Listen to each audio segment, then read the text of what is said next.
¿Cómo están, amigos? Saludos cordiales. Aquí estamos encendiendo nuestro celular de Selfie Futbolero. Bienvenidos, arrancando una edición más. El saludo especial de su amigo servidor Jeremy Alvarado Jiménez, como todos los martes a las 8.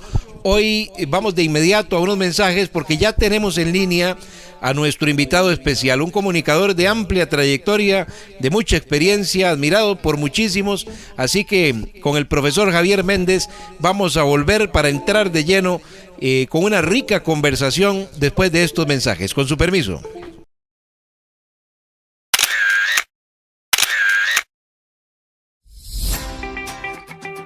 Para escucharla, disfrutarla y compartirla. Radioespectro.com, el espíritu de la música.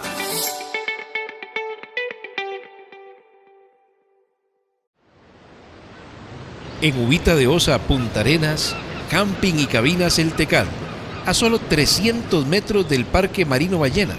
Te ofrecemos un ambiente familiar para sentirte como en casa. Además, cabinas totalmente equipadas, suites, amplio y seguro parqueo, 2 piscinas, ranchos equipados y además cabañas frente al mar en el oasis del Tecal. Búscanos en Facebook como Camping y Cabinas El Tecal o contáctanos al WhatsApp 506-8301-4822.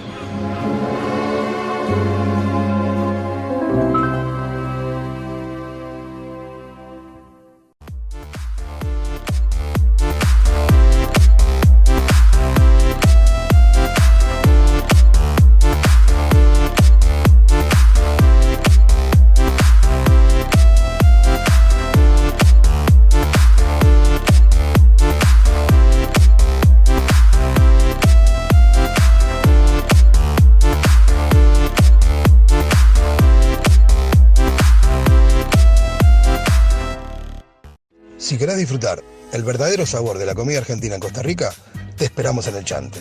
Bife de chorizo, vacío a la pizza, milanesa napolitana, empanadas, choripanes, parrilladas y la mejor pasta casera. Postres, si te queda un lugarcito, alfajores, flan, todo hecho por nosotros bien casero. Somos El Chante Comida Argentina, en Santo Domingo Heredia, Plaza Quizarco, frente al Liceo de Santo Domingo. Para reservaciones, 2244-4567. Te esperamos. Para escucharla, disfrutarla y compartirla. Radioespectro.com, el espíritu de la música.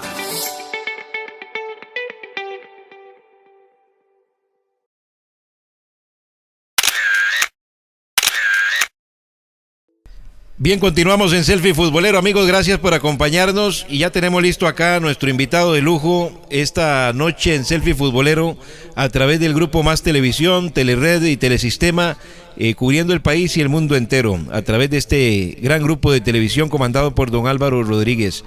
Y me alegra mucho poder haber dado con el profesor Javier Méndez. Sé que muchos de ustedes inmediatamente lo identifican, lo recuerdan, lo admiran por una carrera brillante en los medios de comunicación.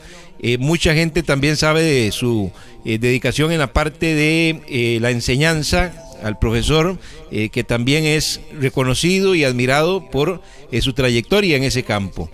Y pues quise invitarlo, dichosamente acepta, para conversar un rato con nosotros. Que debo hacer es agradecerle, profesor, y saludarlo, y me siento muy contento de que esté con nosotros acá en Selfie Futbolero. Bienvenido. ¿Cómo anda todo, profe? Hola, Jeremy, qué gusto saludarlo a usted y a todos sus televidentes. Muy bien, gracias a Dios, no hay ninguna queja. Aquí estamos ya con algunos añitos, 12 años de estar jubilados desde el año 2008 y viendo los toros desde la barrera, pero siempre muy atento a todo lo que acontece en el deporte, en el mundo, y sobre todo el éxito de los buenos amigos que nos dejó la radio. Muchas gracias, profe. Pero lo vemos igual. Eso significa que buena vida, profe. Está disfrutando mucho de esta etapa y no ha cambiado, se mantiene muy bien. ¿Qué va? Los años, la huella indeleble del tiempo, dijo alguien por ahí, ¿verdad?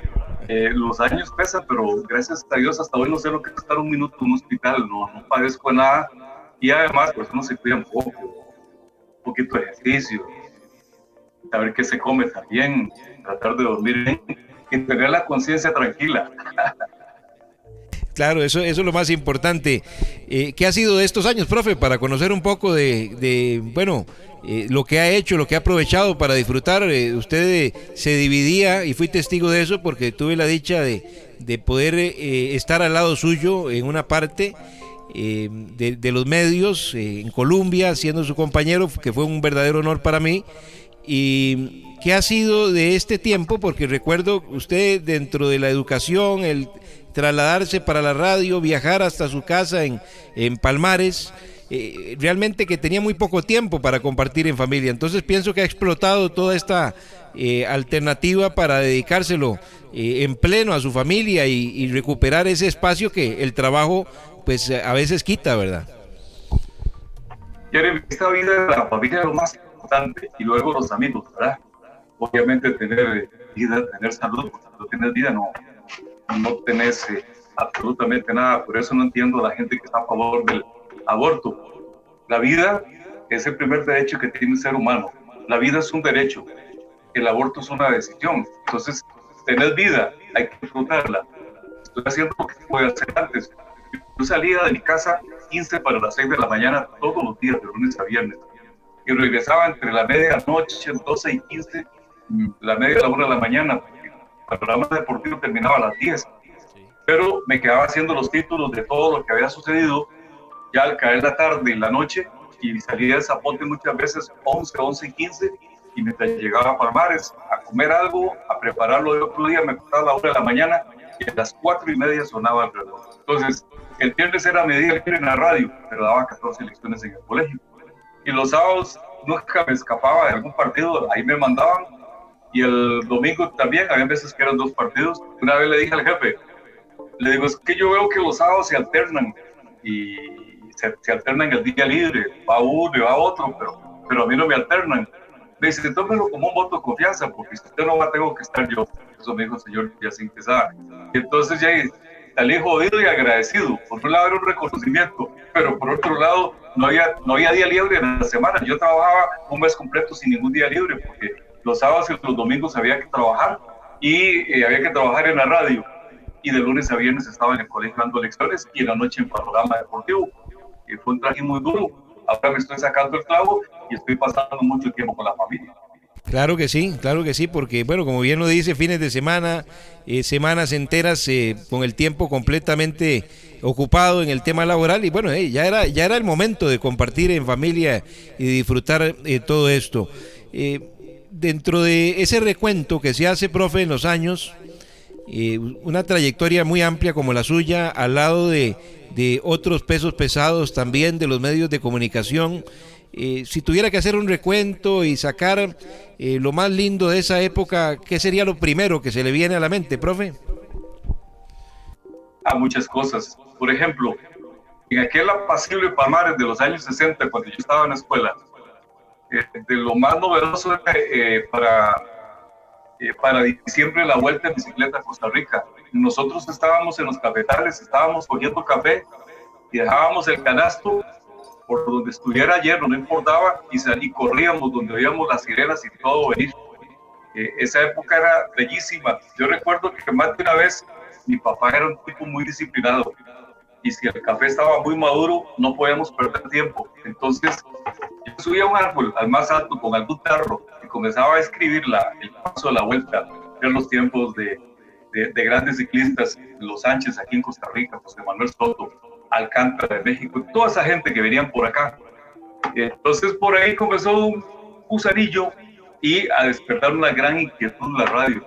Era cómo conectar, ¿verdad? Pero era lo que había, porque la televisión no.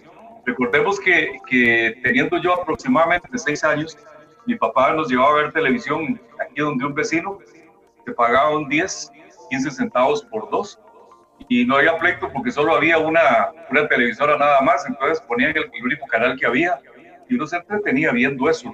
Entonces pasó el año, o pasaron los años, y nos entreteníamos escuchando voces extraordinarias que aún laten y todavía resuenan en nuestros oídos, como la de Luis Cartín Paniagua, José Luis el Rápido Ortiz, don Jorge Pastor Durán, Juanito Martín, y por ahí hacia acá ya Pedro Ramírez, Leonel Jiménez, Pilo Bando, Javier Rojas. Entonces usted comienza a echar para acá, pero eran voces legendarias. Y ni qué decir en la locución comercial, Carlos Alberto Patiño, Luis Gerardo Rojas, todas esas voces. Y luego don Jorge Marín y Herbert Vázquez, la mejor pareja de comercialistas que yo he visto por la dinámica que le ponían, porque ellos sabían jugar con el micrófono, entretener y hacer una locución comercial totalmente animada. Entonces, ¿cómo no se iba a enamorar uno de la radio escuchando esas voces? A pesar de que yo soy 2 años mayor que Herbert Vázquez, pero Herbert inició de 14 años. Bueno, imagínese. Es decir, profe, que a usted lo motivó a tener ese interés por la radio, el ciclismo, no el fútbol, curiosamente. Bueno, hay que hacer una diferencia. Por supuesto que el fútbol. Lo que pasa es que el ciclismo, aunque fuera una vez al año, nos pasaba aquí al frente de la casa o al frente de los cafetales donde estábamos nosotros cogiendo café. En cambio, el fútbol era inaccesible. Ya, no había cómo ir al fútbol. Y luego el fútbol era difícil y no nos transmitía la televisión, entonces todo era por la radio, ¿ya? Entonces seguíamos a través de la radio todas las transmisiones y uno soñaba y oía a Rápido Ortiz aquí, Curazao, por ejemplo, un partido que estaba la selección en Aruba y Curazao, y uno soñaba con eso. Y cuando estuve por allá decía, increíble, no lo puedo creer, ¿verdad? Eso era un sueño nada más. Entonces, el deporte que llegó hasta nuestras comunidades primero fue el ciclismo. El fútbol sí, con las mejengas de barrio, eso no podía faltar, pero ya en nivel profesional nosotros tuvimos un contacto un poco más largo. Además, en la casa había mucha disciplina. Mi papá, siendo niño, jugaba como todo niño, y a un compañero le partieron la tibia y el peroné. Desde ese día no quiso patear una bola más, ni con nosotros, y no quería que nosotros pateáramos un balón tampoco. Claro. Entonces costaba. Ya San Ramón estaba en primera división, hasta que un tío le pidió permiso. Alejandro, ¿puedo llevar a Javier al estadio? No hay problema. Y entonces me llevaron al Vargas Rodríguez, y a partir de ese momento ya yo pude ver en vivo y a todo color, no por la televisión, sino en forma presencial, ya a los grandes jugadores de la época finales de los 60s, ya cuando yo tenía 10 años, una cosa así, y ya a principios de los 70s comenzaron a ver esos grandes jugadores. Por eso, a mí algunos no me creen que yo soy seguidor primero de la Asociación Deportiva Ramonense y después del Cartaginés, porque yo no iba a ver ni a la Liga, ni a Saprissa, ni a Heredia, a San Ramón, porque cada vez que jugaba a San Ramón de local, a mí me llevaban, y entonces pude ver la Punta Arenas de Lepanteño Moraga, de Patona Voz, de Maya Aguirre, de Didier Gutiérrez, del papá de los Velázquez, y toda esa playa de grandes jugadores que dio el puerto. Bueno, yo iba a San Ramón porque mi tío me llevaba, y ahí pude ver a Juan León, ahí pude ver a Juan Gutiérrez, a Almudo Maña, ahí pude ver a Edgar Zúñiga, ahí pude ver a Paloto Calvo y al Macho Agüero repitiendo bizcocho a diestra y siniestra, porque eran durísimos, ¿verdad? A Villalobos, al cadáver Villalobos, cuando se ganó el apelativo por lo delgado que era. Pude ver a Chinimba Rojas y toda esa gente, porque estaba joven. A partir de ahí, pues ya nos enamoramos aún más del fútbol, porque ya podíamos ingresar al estadio viejo, que las graderías eran de madera del Vargas Rodríguez. Profe, no tenía idea que era seguidor del Cartaginés, ¿verdad? Eso no me pasaba por la mente. Había, igual soy seguidor de Argentina. ¿Por qué me identifico con Argentina? Yo crecí entre tangos, milongas, valsas argentinos, samba argentina, la samba brasileña y otra cosa en Argentina, porque mi papá era músico. Entonces yo me identifico plenamente con Argentina. Pero el día que Brasil, en la final del Campeonato Mundial de Japón y Corea, allá en el estadio Yokohama, se coronó campeón del mundo, ganándole 2-0 a la selección de Alemania, yo pegaba brincos, porque era la selección representante de mi continente y de América la que se coronaba campeón del mundo. Hubiera deseado que fuera Argentina, pero yo soy muy localista. Si no está Argentina, voy con cualquier selección de América que enfrente a cualquier selección de otro continente. Entonces, por eso me dice argentino. ¿Por qué Cartaginés? por el paseíto a Cartago. Para mí era como ir a Europa, ir a visitar la Negrita, la Virgen de los Ángeles, que era lo único que teníamos acceso después de coger café, la temporada de juntar café, porque usted sabe que cuando usted coge café, después tiene que juntar el café que quedó, pero se queda y el mandador revisa a ver si está bien juntada la calle. Sin embargo, se quedan muchos granos ocultos entre las hojas del café y del poró y todos los árboles del guava, que luego la hoja se descompone y sirve como abono natural. Bueno, le regalaban a uno la junta y uno juntaba, y yo no era malo, yo montaba una cajuela de café seco ya cuando había terminado la cogida de café, porque crecimos en una época lindísima, y ya te cuento lo de la época lindísima. Entonces, nada más era un paseíto a Cartago y uno lo esperaba con ansia. Entonces yo me identifico plenamente con la provincia de Cartago y con el cartaginés. Esas infancias tan lindas, ¿verdad? Marcan realmente la vida, profe, porque hoy en día nuestros hijos tienen acceso a todo, ¿verdad? Tienen una vida muy fácil relativamente en cuanto a las comodidades que ofrece la modernidad, pero la esencia de aquellos tiempos, independientemente de las limitaciones que se hayan podido tener, no se cambian por nada, profe. Por supuesto, esa época yo no la cambio. Era una época en la que no había plata, no había dinero, yo recuerdo. Incluso yo fui el primer grado descalzo a la escuela y no era el único, éramos un montón. Recuerdo que en el tercer año de la escuela, yo antes de irme para la escuela tenía que dejar comidos dos yuntas de bueyes, o sea, 4 bueyes y unas 4 o 5 vacas. Y me corté la rodilla, me tuve que hacer 15 puntadas porque me pegué la chinga. La chinga era un cuchillo pequeñito, pero muy filoso, que me dejaba papá para que picara el pasto y el vástago. Y me tuvieron que coser ahí en el hospital cuando esos Palmares tenía hospital. Y el médico recomendó, me había cortado bastante la rótula, de que a partir de ahí me calzara. Nosotros teníamos calzado para ir a misa el domingo, y cuando llegábamos de misa nos quitábamos el calzado y se guardaba para la semana siguiente. Entonces era una época en la que no había dinero en efectivo, pero mi abuela me decía a mí, mi abuela Claudina, era una tradición que todos los días se hacía olla de carne a la hora de la comida. ¡Qué delicia! Que era a las 5 de la tarde, como a las 3 de la tarde me decía mi abuela Claudina, Javi, vaya, tráigame la verdura. Y yo sabía que era un canasto como de cajuela y media, que yo lo tomaba y me iba para el solar. Y ya la mata yuca, en lugar de usted arrancar toda la mata, usted le iba sacando tierra, iba sacando las yucas que necesitaba. Entonces yo sabía que eran unas 3 yucas, entonces cortaba las yucas y le echaba tierrita al resto para que se mantuviera fresco. Arrancaba, yo calculaba cuánto tiquiste, cuánto ñampí, la mata, por ejemplo, banano, uno el vástago lo cortaba un poco y lo doblaba, entonces quedaba casi al lado del suelo. Usted nada más llegaba y cortaba 1 o 2 manos y ahí quedaba chupando de la tierra los nutrientes, el vástago, y se mantenía el banano fresco como una lechuga en invierno, igual con el guineo negro, igual con el plátano, el plátano verde, o el que estaba ya pintón si le querían poner pintón a la verdura. El camote era cuestión de escarbar, y así sucesivamente. Era una ollecarne de verdad, profe, era una ollecarne de verdad, con todo ahí de la tierra, ¿verdad? Fresquito de la tierra. No costaba nada, Jeremy, no costaba nada porque todo lo teníamos, nada más era sembrar y recoger, pero no había dinero porque todo el mundo tenía su matita de chayote y su mata de tacaco y su mata de ayote y todo.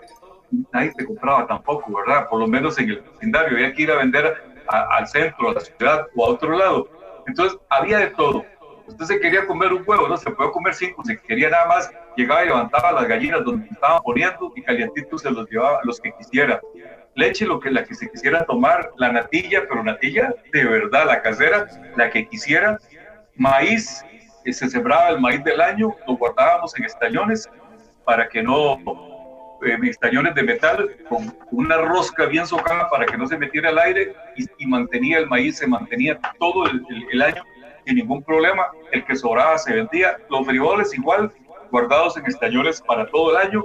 Entonces las tortillas palmeadas, doradas en las brasas de la cocina de hierro o del fogón, las tortillas que usted quisiera, la natilla que quisiera, el queso que quisiera, casero, y la cuajada, que la cuajada era un queso sin cortar, riquísimo. Entonces era una época que había de todo. Frutas, las que quisiera, guayaba, jocotes, mamones, había limón dulce, naranja, limón, manzana de agua, manzana rosa, matasanos, de todo había para comer. Hoy, donde estaban esos árboles, lo que hay son urbanizaciones. Entonces, los muchachos de ahora ya hay solo jugar con el Nintendo o jugar con el teléfono, porque ya no existe nada de eso. En cambio, nosotros agarrábamos un cartón, una tabla y nos íbamos a resbalar y nos veníamos con las nalgas afuera porque se nos despedazaba el pantalón ahí. Pero esa época yo no la cambio por nada, ¿verdad? Y había que acostarse como a las 6, 7 de la noche, porque a las 4 de la mañana todo el mundo estaba levantado. Incluso agarré la colita, a pesar de que Palmares no es un pueblo retirado, y agarré la colita donde un vecino ya murió, Adolfo Araya, muy famoso por la leche agria que hacía en las vueltas a Costa Rica. Los colegas que pasaban en la caravana siempre recibían una porción una porción por ahí de esa leche agria, era famosísima. Ya Adolfo murió y Adolfo, el ICE le pagaba algo para que a las 6 de la mañana desconectara la luz, porque no había para tanto, y a las 6 en punto de la tarde estaba levantando la quilla para que el pueblo tuviera corriente. Solo había un radio de los grandes en la pulpería del papá de Checho, y entonces llegaba la gente mayor, digo, gente ya con 18, 20 años, yo tal vez con 5 años, iba a traer algo mandado a la pulpería, y Adolfo, suba la cuchilla, ¿saben para qué? Para ver el radio sonar, sonar el radio. Era una novedad que la gente, en lugar de estar a distancia escuchando el radio, llegaban y todo el mundo al frente como si fuera un televisor, porque era una novedad que aquel aparato sonara. Agarré la colita de esa época, eso no lo cambio por nada. Las primeras novias, a pie nos íbamos, veníamos a cualquier hora a pie para la casa y sabíamos que nos podía asustar un espanto, pero nunca alguien nos podía hacer daño. Sí, había seguridad, había, bueno, muchas cosas que lamentablemente se han ido perdiendo. Yo tenía una inquietud, ahora usted me la respondió de forma adelantada porque no sabía dónde había surgido la pasión por la música. Me dijo que su papá era músico, entonces eso probablemente fue lo que lo motivó, profe. Sí, por supuesto, pero sin embargo, le voy a contar algo más. Los viejitos, y mi papá murió de 66 años, mi papá murió muy joven, pero esos señores tenían demasiada inteligencia, tenían mucho discernimiento. Papá tenía 3 guitarras en la casa y no dejaba que tocara ninguna. Yo estaba en la escuela y me decía, si lo encuentro tocando una guitarra, lo quiebro a leño, me decía. Papá, yo quiero tocar guitarra. Dice, no, al músico nadie le ofrece café ni comida, solo guaro, solo cervezas, solo cigarros. Claro, su papá sabía que si tocaba esa guitarra después iba a desentender del estudio, ¿verdad? Usted llega a una cantina sin un 5 y con una guitarra y cantas un poquito y te pones a cantar y todo el mundo te llama y te abraza y todo el mundo canta como usted y salió borracho. Lo terminan invitando por todo lado, ¿verdad? Lo terminan invitando. Sí. Claro, entonces, con aquel respeto que tenía uno por los padres. Y un día mi mamá respetaba mucho a papá, me dice, Javier, ¿usted quiere aprender a tocar guitarra? Le digo, es mi sueño, pero papá no me deja. Y en feria le hacía un nudo a las guitarras con un pecante delgadito, que solo sabía hacerlo, porque papá, y bien es cierto que nació en San Ramón, pero se crió en San Carlos, volteando montaña en la Tigre de San Carlos. Mi papá se fue a vivir allá para que los hijos se hicieran hombres, y entonces sabía hacer un montón de nudos. Entonces le hacía nudos que yo, si los soltaba, no era capaz de hacerlos, y se daba cuenta que le había tocado la guitarra y que sabía que me pegaba. Entonces un día me dijo, saque la guitarra. Y ¿usted cree que ha aprendido algo? Y yo iba a los rezos del niño, iba a las casas donde iban a tocar, y papá me llevaba a las serenatas para que viera eso sí.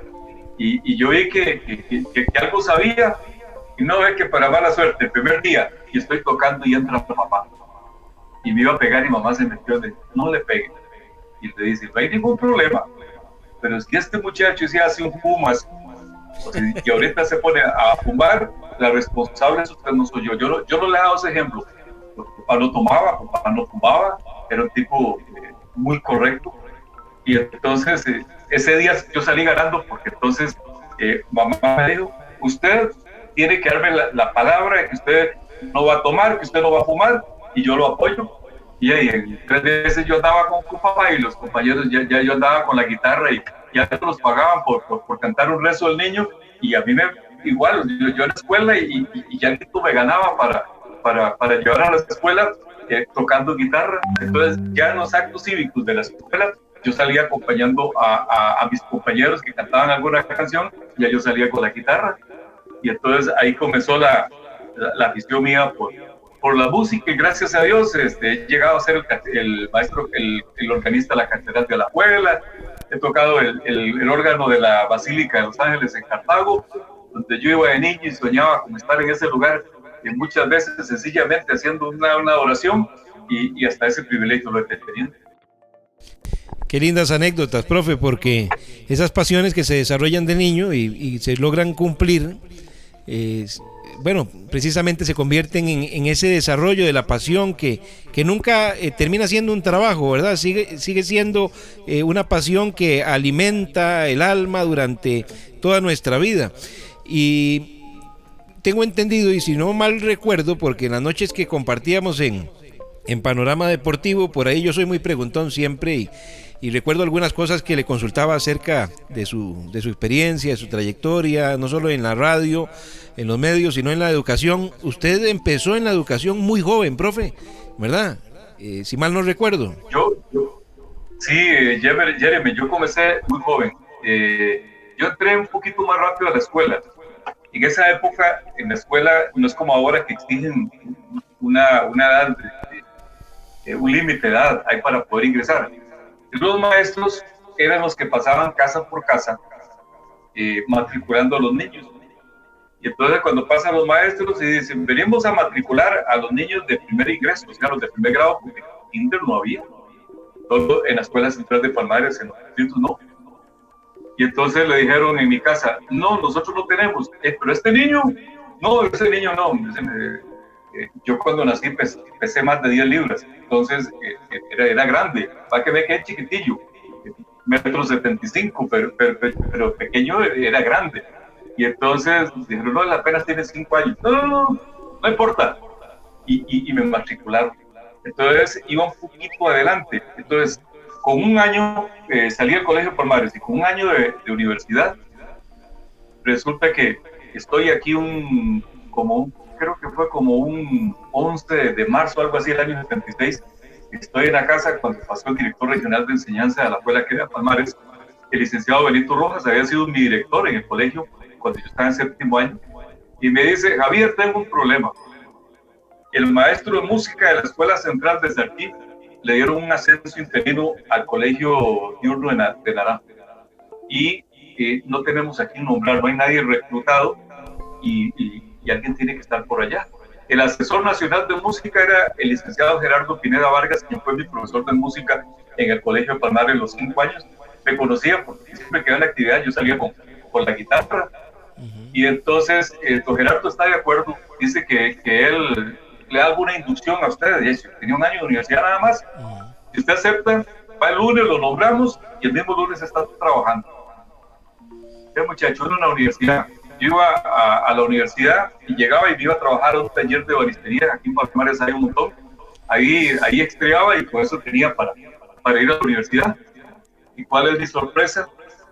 Que me voy el lunes, me nombran y resulta que mi primer salario, me pagaron como 3 meses después porque antes era muy lento todo el proceso. Mi primer salario fue de 1,811 colones, no se me olvida. Pero Jeremy, era un montón de plata. Imagínense una camisa. Claro que sí. Lord Nelson, no sé, usted está muy joven, no se acuerda de esa marca. O Manhattan, que era lo último que había en la moda, no, que había en el mercado.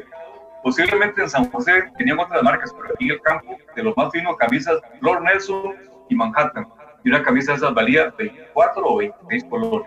Por ahí andaba en ese precio. Un pantalón del Pino, que ya había en esa época, 30 colones. Un galón de gasolina, valía 3,60 colones, una cosa así. Yo le llenaba el tanque a la moto, que rápido me compré una moto nueva, con 7,50 colones, tanque lleno, gasolina y el aceite fuera borda que llevaba el tanque. Entonces, no era mucha la plata, pero ¿cómo rendía esa plata? Estoy hablando del año 76. Entonces, yo comencé trabajando y tenía 18 años cuando yo comencé trabajando. Yo me hubiera pensionado de 48 años, porque estaba con la ley vieja de 30 años. Lo que pasa es que tenía muchos permisos sin goce de salario, a raíz de las salidas del país, campeonatos del mundo, toda esa cuestión que tuve que ir, y entonces me pensioné cumpliendo 51 años, y no me hubiera pensionado 3 años antes.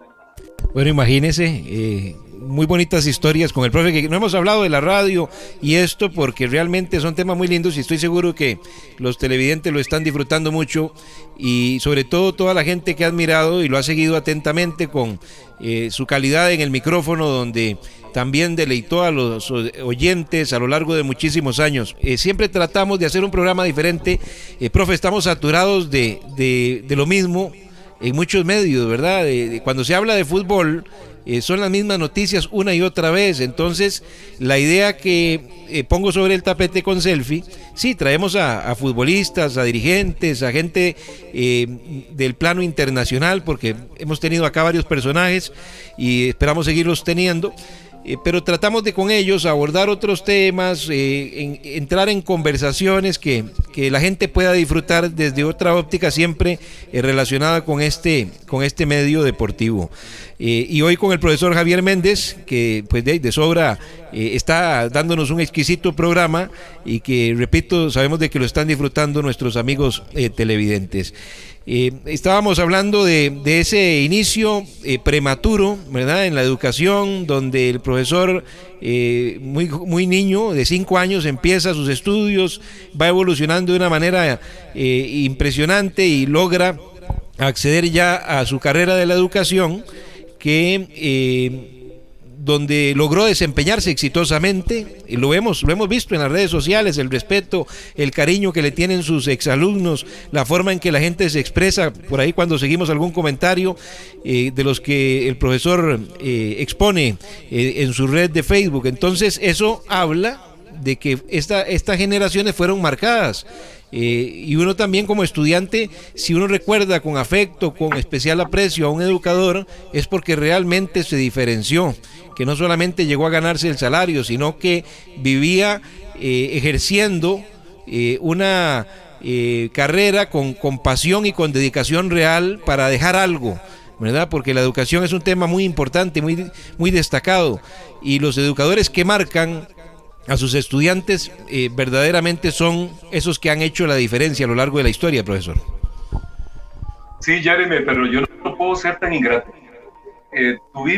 Agarramos, por lo menos yo, la cola de una época donde ser educador era un privilegio, era algo de llenar todos los días el alma.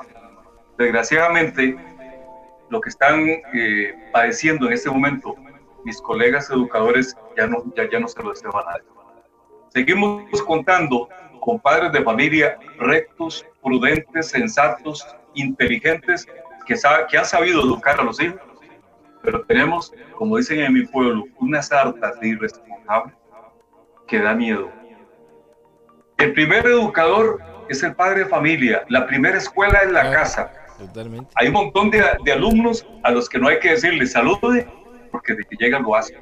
No hay que decirle pida permiso, porque lo hacen, porque ya fueron moldeados de esa manera. Hay otros que da miedo, y todavía para esos que da miedo tenemos el respaldo de advenedizos, ¿ah?, que han llegado a cambiar todo y a despedazar lo bueno que nos quedaba. Le pongo un ejemplo.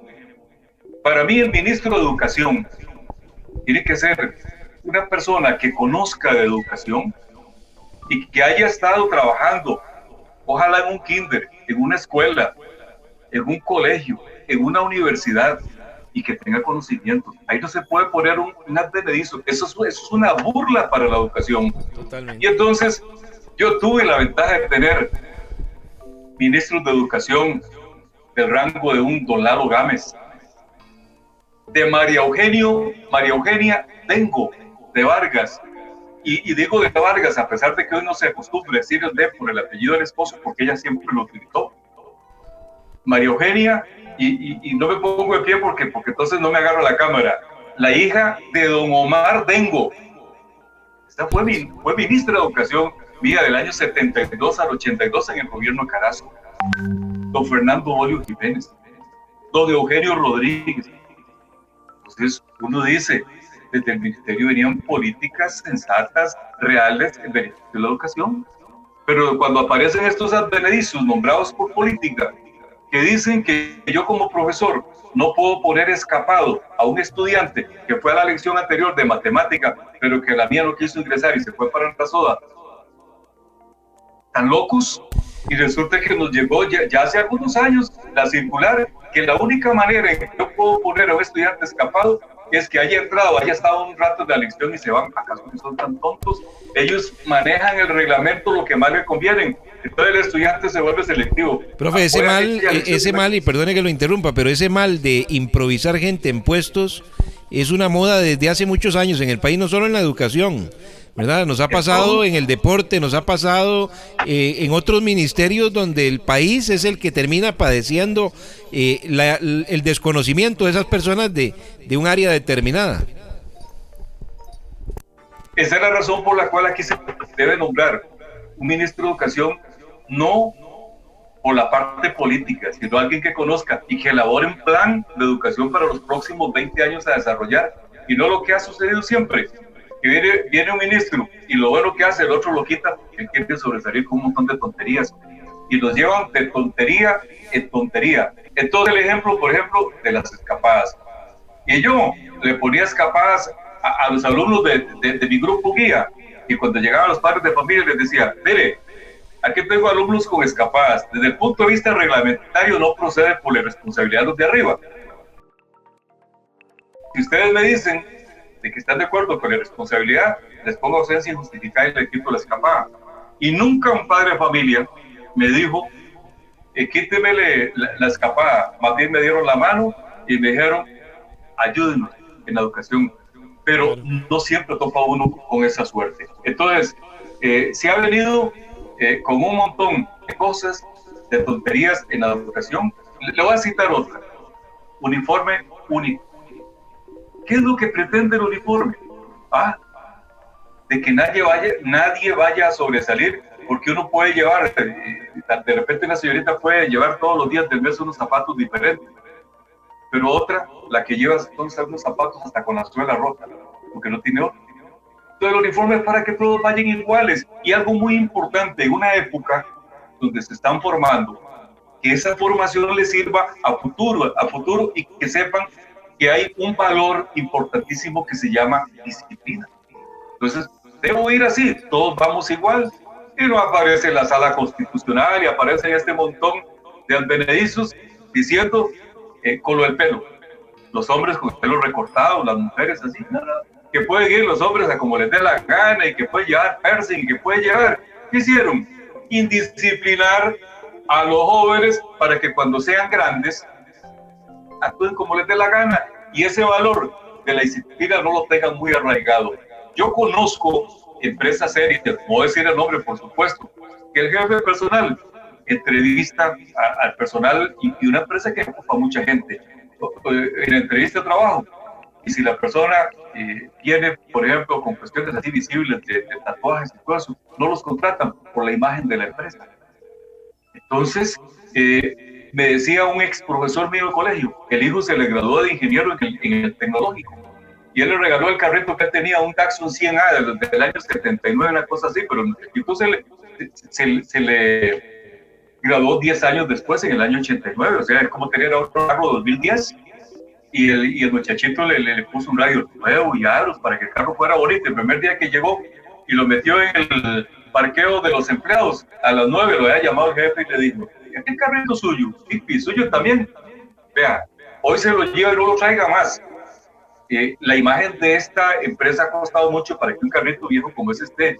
Y délo de prima, hágase un carro mejor, cuando lo tenga lo trae, mientras tanto viaje en bus o en taxi, porque a nosotros no nos conviene por la imagen de la empresa. Y entonces me decía, yo le contaba eso a los alumnos y me dijeron, y profe, pues, ¿por qué no renunció? Para no te agarras, si tiene un buen trabajo. Lo acaban de contratar como ingeniero. Y es una política de la empresa que no trasciende porque entonces le meten recursos y demás, que se maneja en forma privada. Y eso es lo que se hace con el uniforme. Disciplinar al estudiante, que hay que aceptar las normas donde uno esté. Yo no puedo llegar a su casa y porque usted es mi amigo, subir los zapatos y los pies en la mesa. Yo no puedo hacer eso. Claro, sin embargo, lo del carro tenía algo de injusticia, ¿verdad, profe? Porque era el único transporte que tenía el muchacho, ¿verdad? Me parece exagerado, nada más que se lo permitían a los empleados de menor rango, porque tenían otro parqueo allá un poco más distante, pero el parqueo de los, digamos, de los empleados de más alto rango, de los que ganaban más, era como más visible, y en ese pues habían mayores restricciones, ¿verdad? Sí, cosas exageradas, pero la disciplina es fundamental. El uniforme lo que pretende es que en una época importante como esa, donde calan los valores y quedan permanentes, disciplinar a una persona, y estos advenedizos llegan a quitar esas disciplinas. Vea esto, para no extenderme. A mí me enseñaron en el colegio, por ejemplo, que el agua es un recurso inagotable. Y nos damos cuenta que si no lo cuidamos, se va a agotar. Claro. Me enseñaron que el río más largo del mundo era el Nilo. Y resulta que hace unos años, en una medición por satélite, el río más largo es el Amazonas. La educación falla en claro, muchos de los contenidos y en el conocimiento, pero lo que usted aprende, además, yo nunca he necesitado hacer una ecuación matemática para saber cuánto me gano y cuánto debo gastar. Todo eso es cultura general que usted debe manejar, pero lo más importante y que usted necesita todos los días es saberse comportar, y los valores los han tirado al saco de la basura. Sí, eso es una situación lamentable y lo está sufriendo, la sociedad lo está sufriendo y lo estamos viendo reflejado en muchas cosas, ¿verdad? No solamente en la sociedad general, en la política, en la corrupción, en tantas cosas que nos están agobiando y nos están bombardeando día a día. Profe, hablemos un poco de la radio, porque la hemos dejado ahí de lado, siendo, por supuesto, la gente tal vez esperando recordar alguna anécdota del profesor Javier Méndez con sus comentarios acertados y sus muy buenas intervenciones en los medios.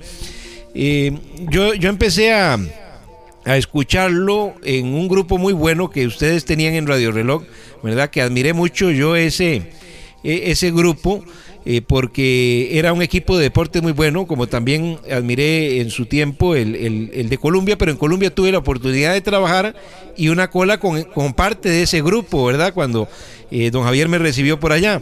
Pero en Radio Reloj tenía la espinita, incluso yo en algún momento soñé con ir y estar en ese grupo porque realmente lo admiraba, lo seguía, escuchaba al Gordo Marín, escuchaba a Memulate, escuchaba al profesor Javier Méndez, y me llamaba mucho la atención la forma en que realizaban sus transmisiones.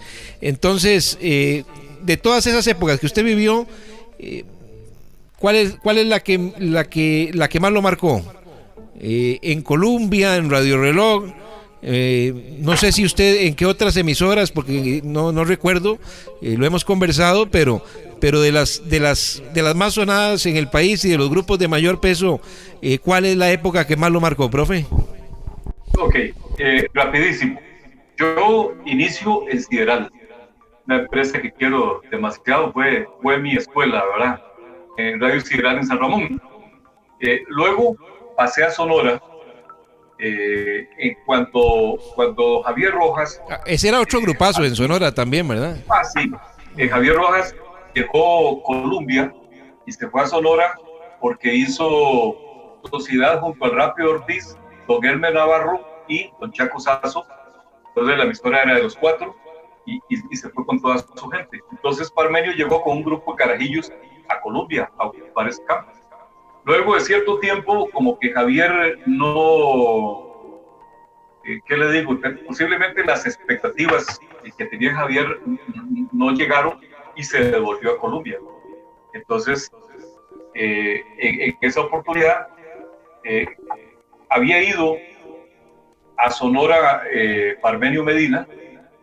De hecho, en el Campeonato Mundial del 90, Parmenio estuvo con su gente allá en Italia, y cuando del Campeonato Mundial, viniéndolo más, Parmenio compró Cordillera, y entonces muchos que estaban en Sonora con él se fueron para Cordillera por una cuestión de lealtad con Parmenio. Y fue cuando surgió ya la necesidad de tener un equipo en Sonora, cobertura nacional. De hecho, don Leonel Jiménez tenía su programa ahí en Sonora, Sensación Deportiva.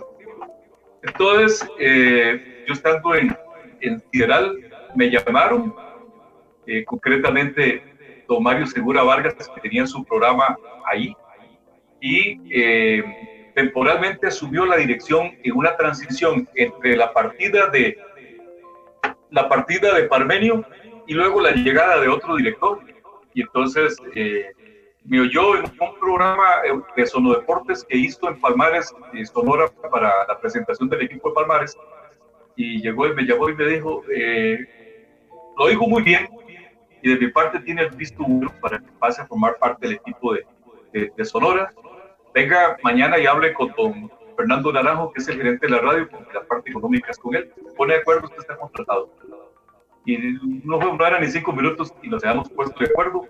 Y entonces ahí estuve en Sonora, primero bajo la dirección de don Mario Segura. Lo que pasa es que don Mario tenía que estar en el Canal 7, entonces necesitaba gente de peso en las transmisiones. Él a veces entraba por teléfono un poquito.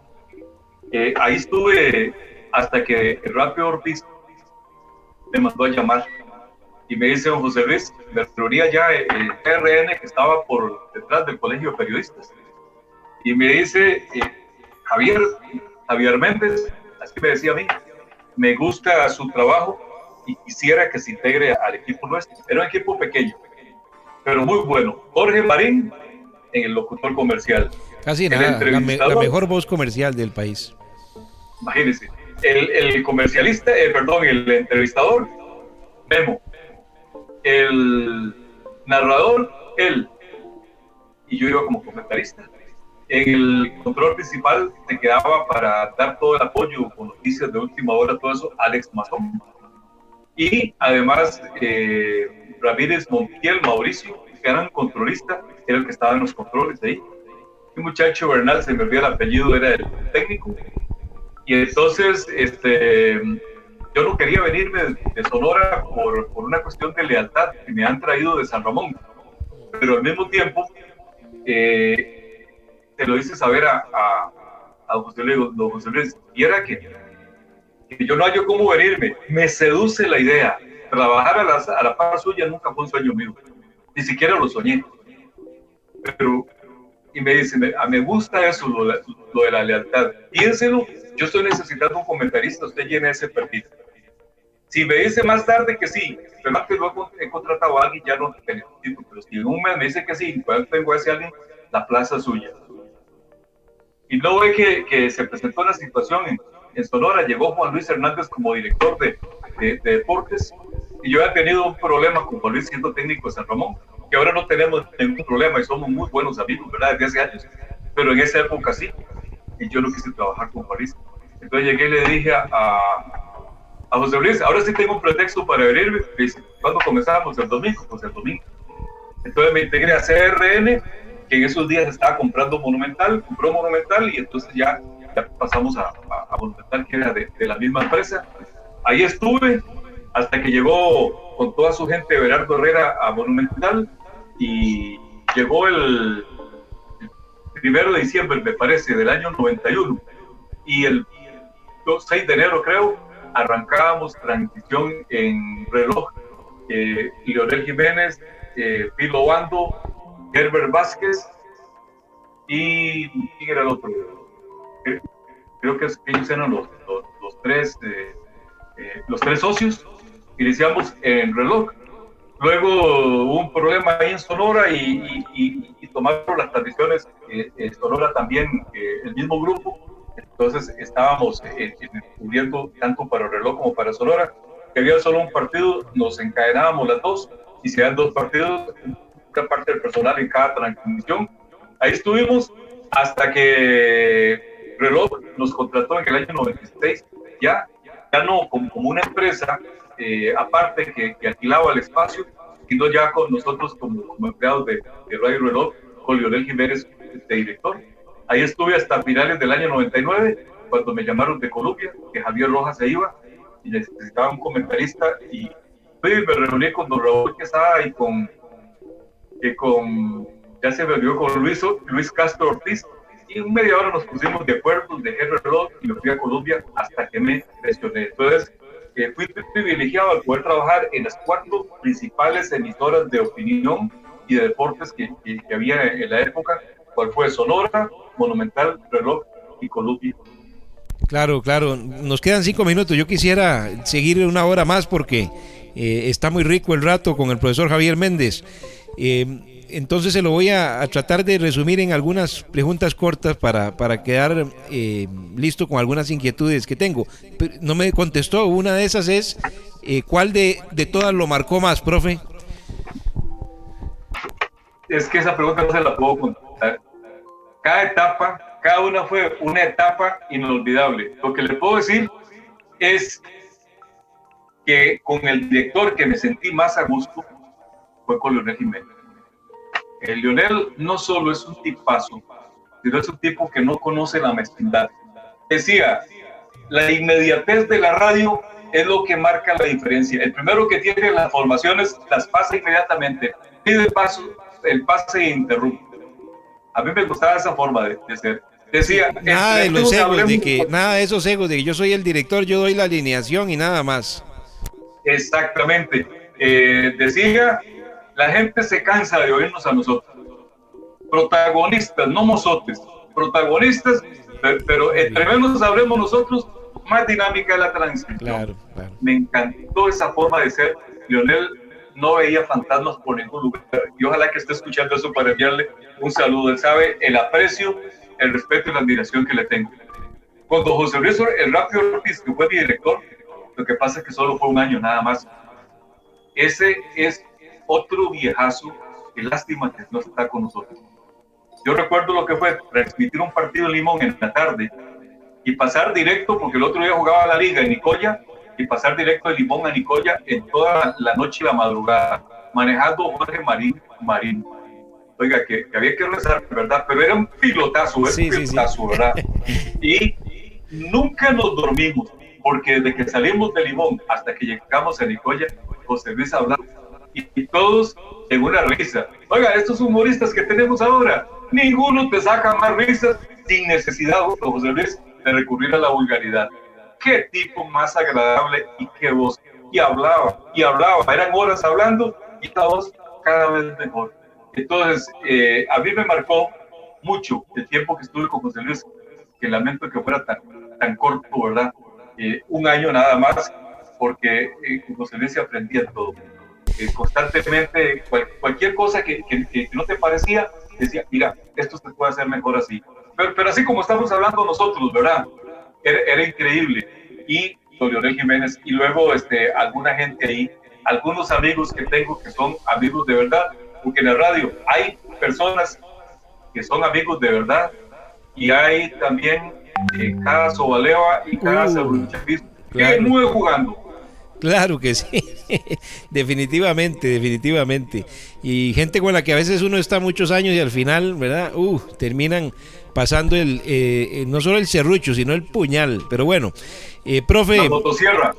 Motosierra y el puñal y todo lo que se pueda. Pero bueno, dentro de esta situación, profe, que estamos hablando de los medios y de gente tan distinguida en el micrófono, gente que marcó huella de verdad como usted definitivamente.